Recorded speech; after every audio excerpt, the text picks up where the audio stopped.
Alright, so today we're gonna watch a Gazzy video.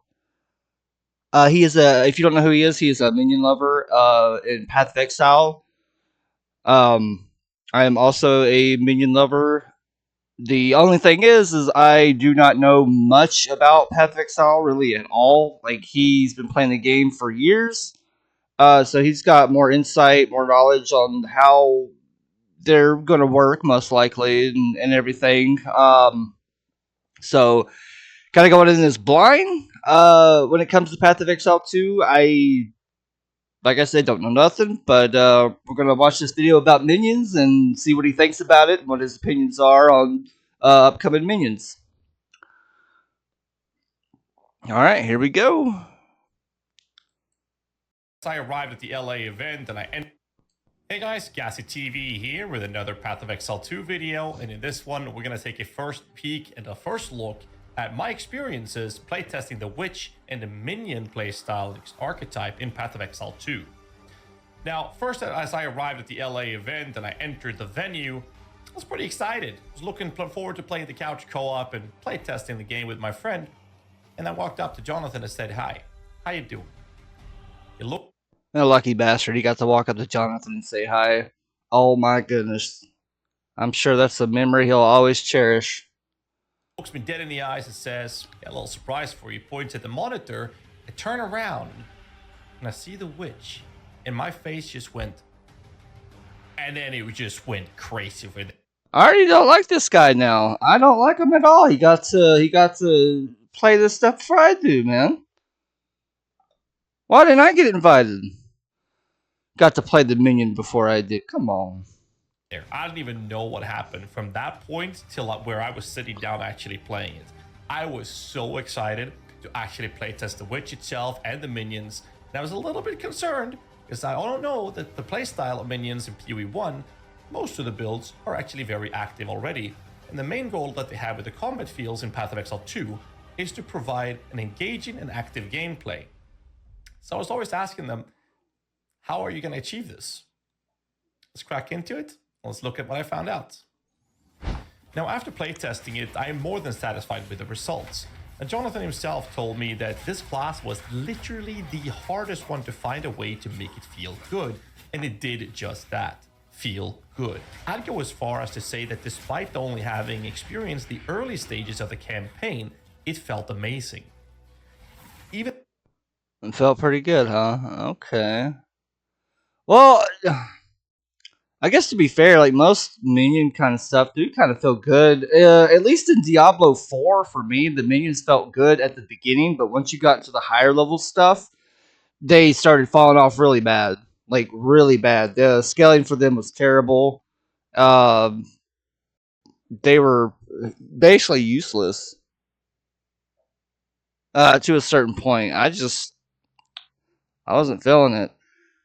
I guess in Path of Exile 1, I had a bit of trouble when I started off with the minions. Running into undead zombies would die a lot. They couldn't couldn't really stay alive, so I had a little bit of trouble there starting off at the very beginning. But that's probably just me. That's probably like a skill issue kind of thing, though. 'Cause I'm not very good at this stuff. early on, you could raise a large quantity of minions, making you feel like a real summoner. Now let's dive into the minions themselves and the abilities that I got to try. The Skeletal Warriors came by the implicit of a scepter-based weapon, and with the higher level bases, the higher the level of the Skeletal Warriors you'd get. These did not come with any sort of unused active ability, and were essentially just beat shields for your army. With uncut skill gems, you could choose from a variety of different skills. We can start off by talking about the Skeletal Sniper. These are Skeletal Archers, and these bad boys did respectable damage early on, and had an unused ability that dropped a gas cloud on top of enemies, dealing a damage over time.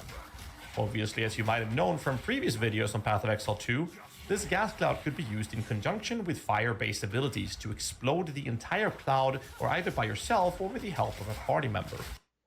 That actually sounds kind of cool, being able to command the minions to do like a special move. That to me is just like a big plus. Um, And I want to say also you can command the minions to go to like different spots. They can also open chests, open doors for you if you ask them to. Um, but that actually sounds pretty cool. And I know they got frost mages. I want to say, I want to try those out and see how that goes. Because it'd be kind of cool running around with like doing a lot of ice and freezing things. I'm not sure how well that would go though, but I guess we'll get in there and see when the game comes out. Or at least if the frost mages have like a special ability, that would be kind of sick. Skeletal Arsonist is the mage skeleton version of Path of Exile 2. Offers some really cool interactions similar to the Skeletal Sniper. Skeletal Warriors is another choice you could go for, and the skill itself did not have any on-use ability, but would offer a larger quantity of meleeing meat shields for your army in combination with the Skeletal's Warriors you got from the Scepter. Unearth is the coolest ability I got to try, and is the only duration-based minion skill that I got the chance of trying in this playtest. It's an ability that looked very much like a Sunder or a Glacial Cascade approach from Path of Exile 1, but as it either killed an enemy or hit a corpse on the ground, it would raise a bone construct which looked something like a scorpion, which deals significantly higher damage than the skeletons, with the downside of being short-lived. Once you start ramping when clearing enemies, you could amass a large quantity of these minions, making you feel like a true commander of a vast army. Raise Zombie is yet another skill one could pick from these, which summoned permanent minions that dealt high damage. But unlike the skeletons, they would not automatically respawn through the revive mechanic and requires a corpse to be summoned. So the skeleton's revive mechanic also applies to minions such as specters, which I Wait, go back to that real quick. Hold on.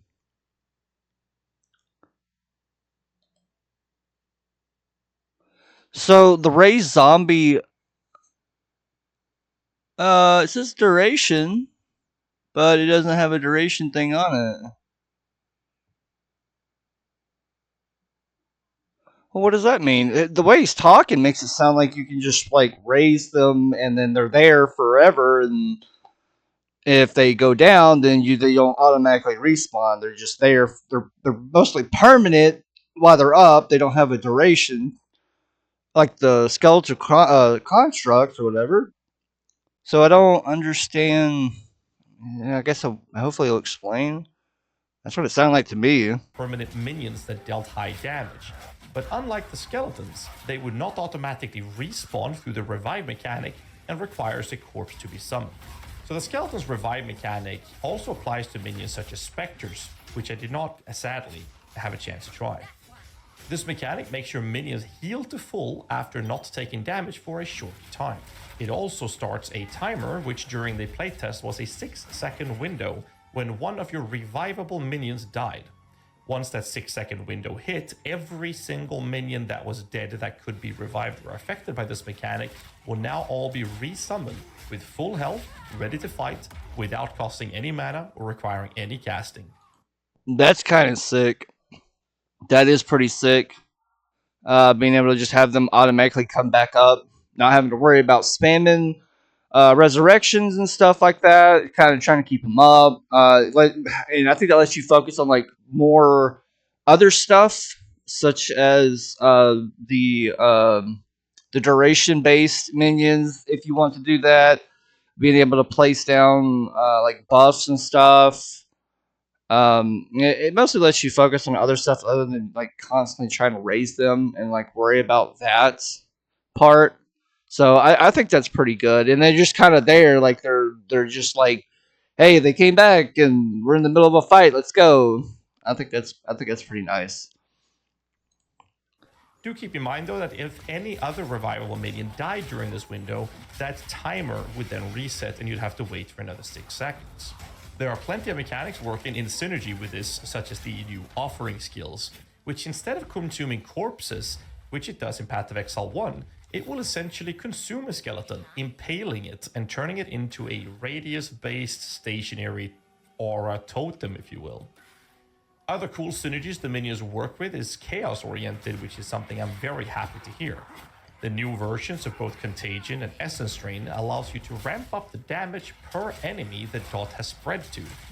If you summon a minion from a corpse that has died with Contagion on them, you're able to raise the minion, carrying this ramping damage to the next pack of enemies. This offers a really cool snowball clearing effect using minions as essentially plague spreaders. I decided to try the bone-oriented style abilities. The Bone Wall or the Bone Prison allowed me to ward off enemies from harming me, whilst the Bone Storm was a channeled ability where I could shoot bone spikes on enemies, making them take more damage as they were hit by other sources. I think I'll probably run that. The one that looks kind of cool is that Bone Prison one, and then the Bone Storm. Being able to charge that up, that actually looks kind of sick. Um, but I kind of like that Bone Prison thing as well, since it's more of a defensive territorial type ordeal. I think that's kind of nice.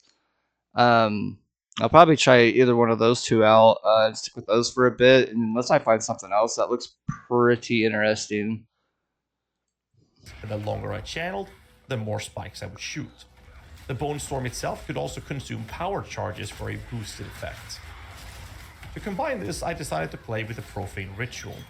This is what I went for the feel of the ability, and it's a damage over time effect on the ground. Once that effect ended, it would consume a corpse in its radius, which would then generate a power charge to the player that could be used in combination with the Bone Storm ability. Detonate Dead allows for the detonation of your minions when they were at lower HP, such as the Bone Construct spawned by Unearth, or if any of your other minions would lose health to hit the threshold for the ability to work. I wasn't a big fan of the Detonate Dead in general, so I decided not to try it further. The way you summon your skeletons comes from the default extra minions you get from just wearing a scepter. Any skeletons on top of this, or any other permanent minion, will require you to reserve a resource called Spirit, which the scepter provides. Now, the skill tree offers lowered reservations of this specifically for minions as well, and it increases the amount of skeletons you can actually have in your army or other minions further down the road in higher tier rations. During the playtest, I was mainly using the Bone Storm and the Skeletal Snipers in combination with the Unearthed Bone Construct minions. I wasn't a big fan of Detonate Dead, as I mentioned, nor the Ray Zombies. I combined this with the Profane Ritual for the power charges. I think I'm gonna go. If I can choose the skeletal mage, ice mage dudes, then I'll probably try and go for that. If not, then I'll do the warrior one type with the snipers, because everyone keeps saying that I know the snipers seem kind of good. I keep hearing that a lot. At the beginning of the game, I think I think I'll go that way. Unless also if I can use like I really want to try out the Spectre Gym thing as well. That actually sounds really nice. Basically like Pokemon, pretty much. And the Bone Storm for the extra added damage. And now the game is in a pre-early access state, so towards the end, I did feel a bit lack of damage, which could either be caused by the current targeting issue they had at the event for Bone Storm and corpse targeting in general, or simple balance adjustments, which I don't feel like complaining about at all in this state of the game. Another feedback would be that the 6-second revive timer felt a bit too punishing, and investing in nodes on the skill tree that would lower this timer would feel pretty bad in my opinion. Taking feedback aside, the general feeling of playing as a summoner in PoE2 was absolutely amazing, like crazy cool. Even in early levels, as early as level 10, I was walking around with a large army and was presented with a toolkit of abilities that worked well together and provided a very enjoyable gameplay experience. You have the ability to command your army to move ahead or attack a certain target, giving me the control I so much desire when playing a summoner in games like this. Supports from PoE1, such as Meat Shield, altering the minion's behavior, did simply not do that in PoE2. Instead, Meat Shield specifically actually just gave the minions more health and making them take less damage. Needless to say, I was extremely happy to be given the chance to playtest the Witch and minions in PoE2, and more than satisfied with what I experienced. Can't wait to see how they develop this archetype moving forward towards the endgame, with included minion types such as Race Spectre or Animate Guardian, and much more. Yeah. I hope you enjoyed this peek into my experience, first time playing the Summoner in this game, and if you did, Make sure you hit the like button, subscribe for more content. Until next time, as always, stay safe. Keep rocking, Exiles. All right.